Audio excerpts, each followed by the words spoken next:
அடுத்த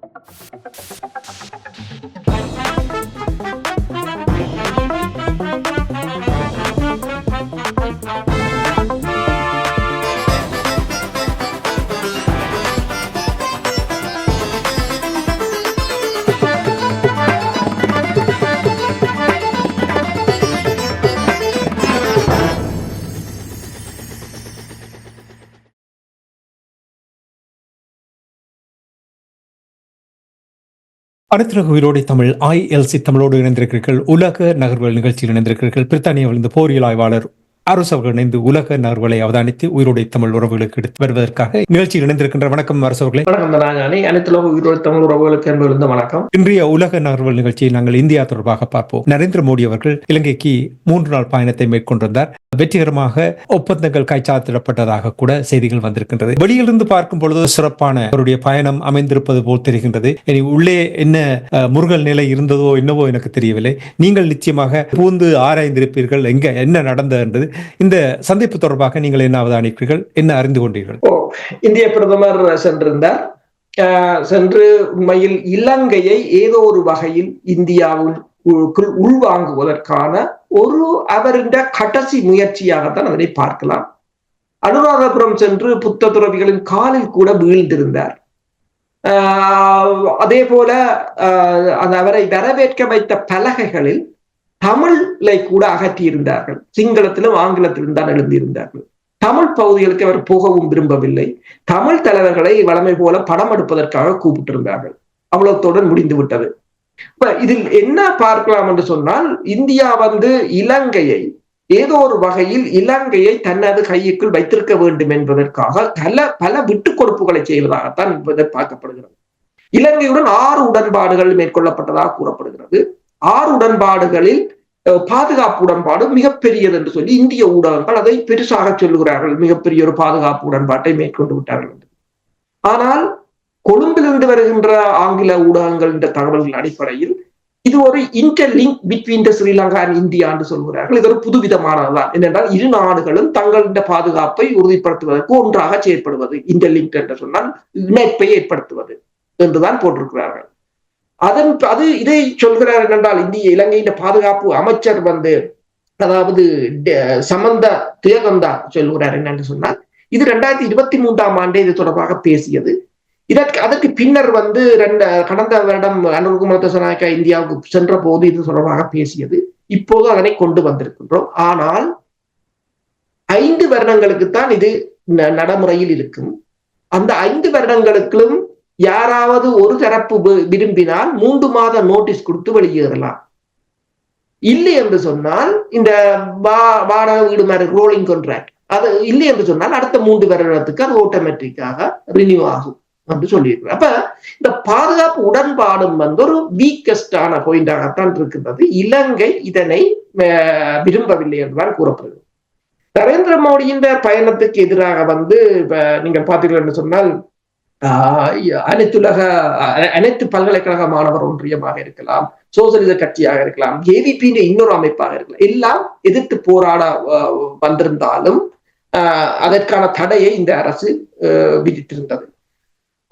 அடுத்ததாக நீங்கள் பார்க்கலாம் என்று சொன்னால், அதாவது இந்த இலங்கை அரசை பொறுத்தவரையில் இந்தியா கிழக்கு மாகாணத்துக்கு கிட்டத்தட்ட 2.7 பில்லியன் ரூபாய்களை ஒதுக்கி இருக்கின்றது. கிழக்கு மாகாணத்துல களுவாங்கேணி பகுதியில இப்போது சீனா மிகப்பெரிய ஒரு நான் நினைக்கிறேன் ஒரு 4-5 கிராமங்களை எடுத்து டெவலப்மெண்ட் செய்து கொண்டிருக்கிறார்கள். இப்போது சீனாவின் அந்த டெவலப்மெண்டை முறியடிப்பதற்காகத்தான் இந்தியா அதனை கொடுத்திருப்பதாக கூறப்படுகிறது. சம்பூர் பகுதியிலும் அதாவது நினைக்கிறேன் சோலார் பேனல் என்று சொல்றோம், சூரிய மின்சக்தி திட்டத்தை ஆரம்பிக்க போகிறது. மன்னார் தொடர்பாக இலங்கை எந்தவித பிடியையும் கொடுக்கவில்லை. மன்னருக்கு கடல் பாதை அமைப்பதாக, அதாவது பாலம் அமைப்பதாக கூறியிருக்கிறார்கள். அது இலங்கை அதற்கு சம்மதம் கொடுக்காது என்பது தெளிவான விடயம். இலங்கை ஏதோ ஒரு வகையில் இந்தியாவை வரவேற்று மகிழ்ச்சிப்படுத்தி அனுப்பி இருக்கிறதே தவிர இலங்கையில் இந்தியாவின் திட்டங்களை நிறைவேற்ற இலங்கை அனுமதிக்காது. இப்ப பாலம் கட்டுவதை கூட பௌத்த துறவிகள் விடார்கள். ஏனென்றால் தங்கள் இறமை தொடர்பாக அவர்கள் பேசுவார்கள். இன்னொன்றையும் பார்க்கலாம், இந்தியா இலங்கையின் பாதுகாப்பு தொடர்பாக இந்தியா அச்சம் கொள்கிறது. இந்தியாவிட்ட கிட்டத்தட்ட வான்படை, கடற்படை, தரைப்படை என்று முப்படையினரும் மோடிக்கு பாதுகாப்பை வழங்கி இருக்கிறார்கள். 40க்கு மேற்பட்ட வான்படையினர் 5 MI-17 உலங்கு வானூர்தியில் வந்த அதே சமயம் சிறப்பு படையணியினரும் வந்திருந்தார்கள். முழு பாதுகாப்பையும் அவர்கள் தான் எடுத்துக்கொண்டிருந்தார்கள். இலங்கையின் சிங்கள பகுதி ஊடகவியலாளர்களை கூட இந்த பாதுகாப்பு ஒப்பந்தம் தொடர்பான மாநாட்டுக்கு அனுமதிக்கவில்லை என்று கூறுகிறார்கள். அவ்வாறு அனுமதித்தவர்களுக்கும் அவர்கள் ஒன்று கூறினார்களாம் என்றால் நீங்கள் கேள்வி கேட்கப்படாது என்று சொல்லி, என்னென்னு சொன்னால் அந்த பாதுகாப்பு உடன்பாடு தொடர்பான விவரங்கள் வெளியில் வந்துவிடும் என்பதற்காக கேள்விகள் கேட்காத ஊடகவியலாளர்களை மட்டும்தான் அனுமதித்தார். அதையும் இந்திய அதிகாரிகள் தான் கண்ட்ரோல் பண்ணியதாக கூறப்படுது. உடனடியாக மோடி நின்ற அதே சமயம் இந்தியாவின் இந்த INS சயட்ரி என்ற கப்பல் கிட்டத்தட்ட 143 மீட்டர் நீளமான ஃப்ரிகேட் வர இடம், அது 320 கடற்படையினரை காவி செல்கின்ற கப்பல். இந்த கப்பல் இந்தியாவின் ஒரு முன்னணி கப்பல். அது எலக்ட்ரானிக் வார்ஃபேர் இருக்கிறது. அது கூடுதலாக இஸ்ரேலின் எல்டா ரக ரடார்கள் தான் அதில் பொருத்தப்பட்டிருக்கிறது. ஜாமர் இருக்கு. அப்ப அந்த கப்பலை திடீரென்று கொண்டு கொழும்பில் நிறுத்தி இருந்தார்கள். அதை கூறுகிறார்கள் என்னென்று சொன்னால், மோடி இருக்கிற சமயத்துல ட்ரோன் மூலம் தாக்குதல் நடத்தப்படுமாக இருந்தால் அதனை தடுப்பதற்கான அதாவது ஜாமரை கொண்டு அதற்கான சமிக்கைகளை நிறுத்துவதற்கான ஒரு முன்னேற்பாடு என்று கூறியிருந்தார்கள். இந்த கப்பலில் தான் 2015ஆம் ஆண்டு அமெரிக்காவின் பாதுகாப்பு செயலாளராக இருந்த ஆஷ் கார்ட்டர் அப்போது இந்த கப்பலில் தான் இறங்கி அந்த கப்பலை பார்வையிட்டும் கூட சென்றிருந்தார்கள். அந்த கப்பலை தான் கொண்டு நிறுத்தியிருந்தார்கள். மோடி புறப்பட்டு சென்ற பின்னர் தான் அந்த கப்பல் போயிருந்தது. அது மட்டுமல்லாது கொழும்பின் பாதுகாப்பையே தலைகீழாக மாற்றியிருந்தார்கள். இந்திய படையினர் தான் முழு பொறுப்பையும் எடுத்திருந்தார்கள். ஒரு உதாரணமாக கொழும்பிலிருந்து வருகின்ற ஒரு ஆங்கில பத்திரிகை ஒன்றை கூறியிருந்தது, ஒரு ஸ்டேட் டெலிவிஷன், அதாவது அரசு தொலைக்காட்சி நிறுவனம் ஒன்று நேரடியான ஒலிபரப்புக்காக ஒரு கேமராவை பொருத்தி நிலையாக பொருத்தி அதில் ஒரு மரப்பெட்டிக்கு மேல் பொருத்தியிருந்தார்.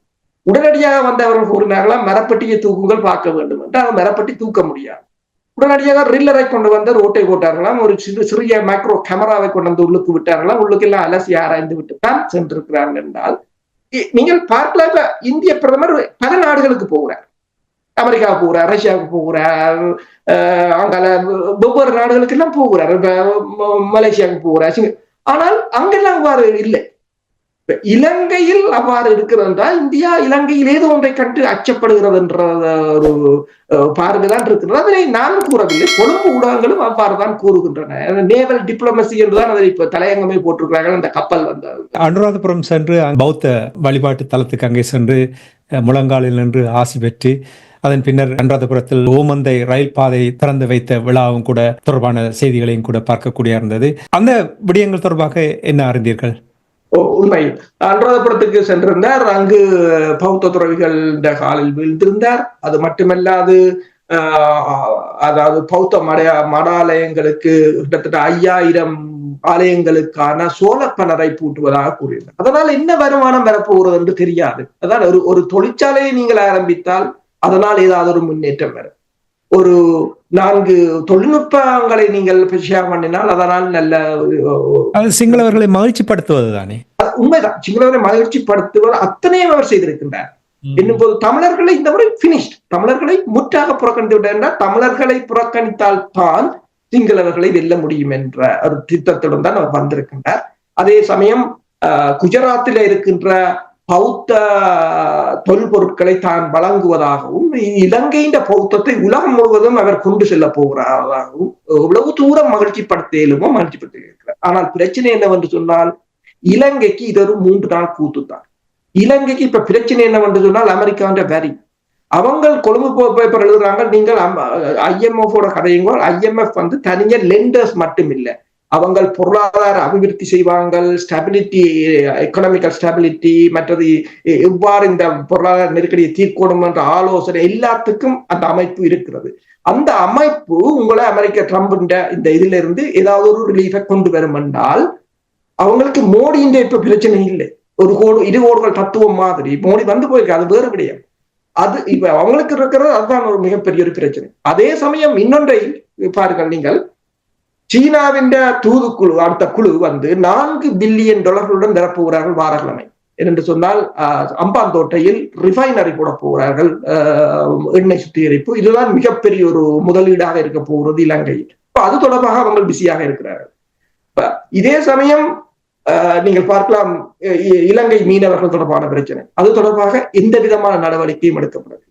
மோடி இலங்கையில நின்ற சமயம் இந்தியாவின் ஒரு ஊடகம் ரணில் விக்ரமசிங்காவிடம் ஒரு பேட்டி எடுத்தது. அப்ப அதை எனக்கு ஒருவர் அனுப்பியிருந்தார், நீங்கள் இந்த 19வது நிமிடத்துக்கு பிறகு இருக்க பாருங்கள் என்று. அதை நான் பார்த்தேன். அதில் கேட்ட கேள்வி, இந்திய பிரதமர் வந்து சொல்கிறார், இது மீனவர் பிரச்சனை, இரு நாடுகளின் மீனவர் பிரச்சனையையும் நீங்கள் வந்து சுமூகமாக கையாள வேண்டும் என்று கூறியிருக்கிறார். சுமூகமாக கையாள வேண்டும் என்று கூறியிருக்கிறார். எவ்வாறு சுமூகமாக நீங்கள் கையாள்வது இரு தரப்பு மீனவர்? அதுக்கு ரணில் விக்ரமசிங்கா ஒன்றைத்தான் கூறினார் என்னென்றால், எந்த வீட்டை ஒருத்தன் வந்து களவெடுத்து கொண்டு போறான், களவெடுக்கிறான், அவனை நீ களவெடுத்து கொண்டு போன்று நான் கையிலாக கொடுத்து, அதாவது ஹேண்ட்ஷேக் பண்ணி அனுப்புவனோ அல்லது நடவடிக்கை எடுப்பனோ என்றுதான் அவர் ஒரே ஒரு கேள்வியை கேட்டிருந்தார். நாங்கள் தமிழ் மக்கள் தொடர்பாக தீர்வுகள் அவர்களை பற்றி இல்லாட்டாலும் தமிழ் மக்களின் அடிப்படையாக அவர்களின் வாழ்வாதாரம் தொடர்பாக மீன்பிடி பிரச்சனையாவது நாங்கள் கருத்தில் எடுக்க வேண்டும் என்றுதான் அவர் கூறியிருந்தார். இதை அனைத்தையும் தமிழ் கட்சிகள் கதைத்ததா என்றால் இல்லை. தமிழ் கட்சிகளின் நாடாளுமன்ற உறுப்பினர்கள் சந்தித்தார்கள். சந்தித்த பிற்பாடு வந்தவர் ஒருவர் கதைத்த கதை என்னவென்று சொன்னால், அந்த யூடியூப்பை பாருங்கள் என்று கூறியிருந்தார். அந்த அவரின் பேரை இங்கே சொல்ல வேண்டாம் என்றால் சொன்னாலே பிரச்சனை தானே இங்க. அவர் கூறியிருந்தார், நாங்கள் இந்தியாவுக்கு எதிரான எந்த சக்திகளும் இங்கு கால் உண்ட விட மாட்டோம். உனக்கு உண்ட பிரச்சனை கூட இருக்கு, இந்த மக்கள் மீனவர் அருள் கேட்டவர்களோ இந்தியான பாதுகாப்பை உறுதிப்படுத்த சொல்லி இந்தியாவும் முன்ன கேட்கல, தமிழ் மக்களும் முன்ன கேட்கல, நான் இலங்கையும் முன்ன கேட்கிறேன். நீங்கள் இந்தியாவுக்கு இந்தியான பாதுகாப்புன்னு சொன்னா நீங்க தமிழகத்துல போயிருந்து தேர்தலை கேட்டு தமிழகத்துல இருந்து இந்தியாவை காப்பாற்றி வாழ வையுங்கோவன். இந்த மக்கள் தொடர்பாக ரணில் விக்ரமசிங்காவை கதைக்கிறார். அந்த ஆளையே கதைக்குது. இந்த நீங்கள் களவெடுத்து கொண்டு போடுகின்ற நேரம் சொல்கிறேன். இப்ப நீங்க பாருங்க, 1953ஆம் ஆண்டிலிருந்து இன்று வரையும் US8 இலங்கைக்கு வழங்கிய தொகை வந்து 2 பில்லியன். ஆனால் ஒரு வருடத்துல தமிழ் மக்களின் மீனை கொண்டு போது 4 பில்லியன் ஒரு வருடத்துல. முந்த நாள் ஒரு பேப்பர் பார்த்தேன், தென்னிலங்கை பேப்பர், 275 கிலோ மீன் தின்ன இறக்குமதி செய்யுதாம் இலங்கை. உண்ட மீனை அவங்க எடுத்து கொண்டு போறான். சரி, அது என்னடா அந்த அட்லீஸ்ட் சரி, அதை தடுக்க முடியாவிட்டாலும் எங்கட மக்களின் மீன்பிடி தொழில்நுட்பத்தை வளர்ச்சியடைய வைத்தார்.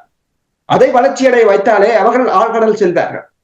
ஆழ்கடல் சென்று அவர்களும் பிடிப்பார்கள். அவர்கள் இந்திய மீனவர்களும் ஒரு கம்பீட் பண்ணக்கூடிய ஒரு நிலையை அவர்களை உயர்த்தி விட்டாலே காணும். தமிழ் தரப்பை சந்தித்து தொடர்பாக கூறும்பொழுது ஏதாவது ஆக்கப்பூர்வமாக பேசினார்கள், அதாவது தமிழ் மக்களின் பிரச்சனை தொடர்பாக பேசியதாக கூறுகிறார்கள்.